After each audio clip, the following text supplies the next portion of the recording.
Today is July 26th, 2023. It's a Wednesday, and Jerome Powell's Fed has just announced a 25 basis point rate hike on the effective federal funds rate, taking the effective federal funds rate from officially 5.15% all the way up to 5.4%. Now, there's a few different factors that you need to consider here. First and foremost, the Fed really wants to be hiking interest rates right now, and they seem to be quite hawkish, even though we're quite a bit above headline inflation right now, with headline inflation being at 3%, core inflation being at 4.8%, and the effective federal funds right now being at 5.4%. The Fed and several of the policymakers on the FOMC seem to be very hawkish because they want to maintain a very strong dollar. There's a few different reasons why the Fed and the United States government at large wants to maintain an exceptionally strong dollar this decade, and three of them are as follows. Number one, the United States dollar is the most powerful weapon that we have right now against the Russians in the proxy war that we're fighting against the Russians by supplying the Ukrainians in their armed resistance against the Russian occupiers of that land. The United States dollar is also the tool that gives the United States power over the global economic system, of which the United States has single-handedly banished Russia from, creating the largest pariah state that the 21st century has ever seen.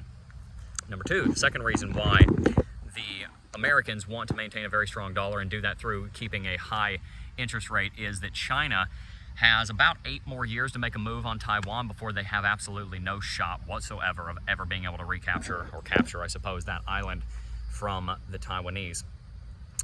Right now, China is undergoing the largest demographic disintegration seen in human history.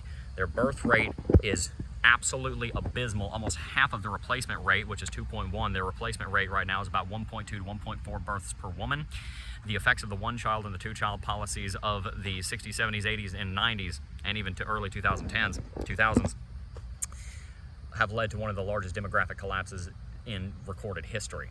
They're losing tens of millions of people in their population every single year, and the population that they do have is rapidly aging into retirement. Their entire nation is completely disintegrating demographically, and they have no hope of replacing that through immigration because almost nobody wants to move to China.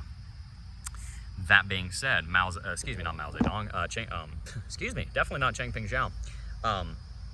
The leader of the Chinese Communist Party, Winnie the Pooh, why am I forgetting his name?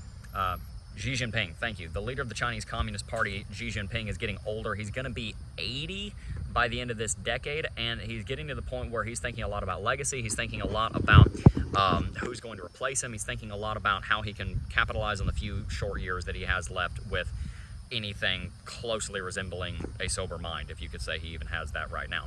The United States, again, is in a proxy war, except in this case it's a proxy Cold War, and the United States dollar is the thing that funds all the military hardware that we sell to Taiwan, that we sell to them in a strategical way to make sure that the balance of power doesn't shift too far in one direction, that one nation feels that they can actually make a move on the other and win. We use the United States dollar to fund that. Number three, there are problems back home. We are undergoing one of the largest reindustrialization movements in the last 75 years, ever since the victory in Europe and in the Pacific Ocean after the Second World War ended. And that is naturally going to be a hugely inflationary moment in time. There are trillions of dollars being invested into American manufacturing right now, and that is going to drive massive amounts of inflation. That inflation is inflation coming from something good that will benefit the states over the next 5, 10, 15, 20, 30 years, the rest of the century. But in the next year to 3 years, it is hugely inflationary and does have a major impact on the cost of living in the states. And the Federal Open Market Committee believes that by getting inflation under control, by using their interest rates to slow down the acquisition of credit, which slows down to a more sustainable pace the growth of industry in the United States, which is largely funded by business debt, which is based on the effective federal funds rate at its core, they believe that they can drag out a lot of that growth and make it into a more sustainable, longer-term growth that will bring about more sustainable, longer-term growth to the United States economy and the strength of the United States dollar. All of this to say that the effective federal funds rate is playing a long game here, and this is not just about rewriting the script on what the pandemic did to the United States dollar. This is also about positioning the United States to be able to fulfill its strategic capabilities, strategic goals, and maintain its strategic capability economically and militarily and domestically for the next 3 decades. And so when you look at it from that angle, it stands to reason that if the Fed is going to end up raising rates to 6.5%, they might as well go ahead and get it all done out of the way right now so that they don't pause interest rates for a year and then come back. That's a nice car. There's an old Mustang over there. So they don't have to come back in a year and get egg on their face because they paused interest rates. Everyone got used to having a pause rate market, and then they had to come back and pause them again later. Figured I'd adjust because the light was moving. So the fact of the matter is the effective federal funds rate is probably going to continue hiking.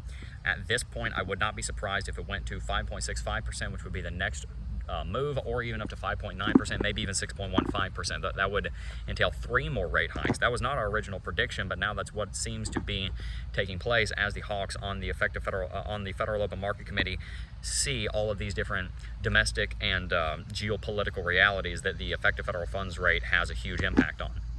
So what does this mean for Bitcoin? Well, so far, this rate hike has been completely shrugged off by the market, and the Bitcoin market seemingly has already priced it in and didn't care whatsoever. So this is a little bit of a nothing burger sandwich for the Bitcoin market, which is why I mainly focused on the history of the effective federal funds rate and how the FOMC is thinking about using it as a tool against certain dilemmas that it faces from a governmental standpoint. This does not seem to be a huge deal for the Bitcoin market anymore, but we shall see how things play out over the next 24 hours.